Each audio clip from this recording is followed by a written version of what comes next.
ya shugaba mai mulki da adalci, zuwan ka sauyi ya zo wa kowa. Ka yi jihadi ka jaddada musulunci, al'aminu haske na kowa. Ya shugaba mai mulki da adalci, zuwan ka sauyi ya zo wa kowa. Ka yi jihadi ka jaddada musulunci, al'aminu haske na kowa. Da fari na sanyo kalikina wanda yayyo dare da rana, rabbi da dan basira guna in tarero bai tikana.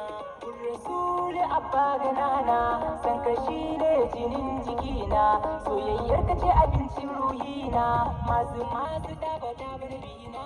Duniyan nan babu kamar ka, balarabe ya ce na Qurayshawa. Mai mulki da adalci, zuwan ka sauyi ya zo kowa. Ka yi jihadi ka jaddada musulunci, al'aminu haske na kowa. Annabi shine karɓo mana sallah a gun ilauna azza wa jalla. Sallah 50 ya karɓo ga Allah, annabi ya nemo ragi ga Allah. Daga 50 ta koma 5 sallah, kai kun ba rasul ba wani sai Allah. Saboda so da kaunarsa ga Allah, da ya ce ayi ake yi Allah. Kaɗan daga gudunmawar da ya yi mana, al'amini ka zarce kowa. Ya shugaba mai mulki da adalci, zuwan ka sauyi ya zo kowa. Ka yi jihadi ka jaddada musulunci, al'aminu haske na kowa. Annabi shugabanmu mai adalci, zuwansa an samu rayuwa da yanci. Kafirai da musulmi ya yi adalci, bai tauya haƙƙin wani bai zalunci. In shari'a ta zo yanayi bisa adalci, ko da kafiri ya zo zai adalci. Shi ke shugabanci daidai ba zalunci, shi ke bawa marar shi mai adalci.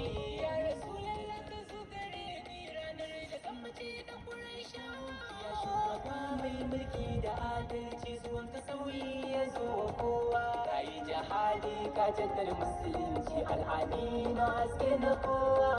Wane ga Allah ba hijabi, shi ne annabina. Sannan wane ya yi hira da rabbi, shi ne annabina.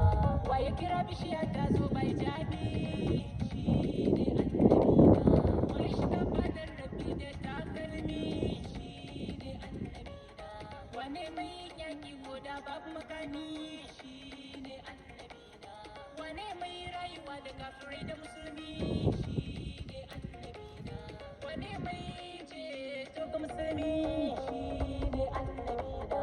Sunana Kabir dan Ali mai yabo ga dan Qurayshawa. Ya shugaba mai mulki da adalci, zuwan ka sauyi ya zo kowa. Ka yi jihadi ka jaddada musulunci, al'aminu haske na kowa.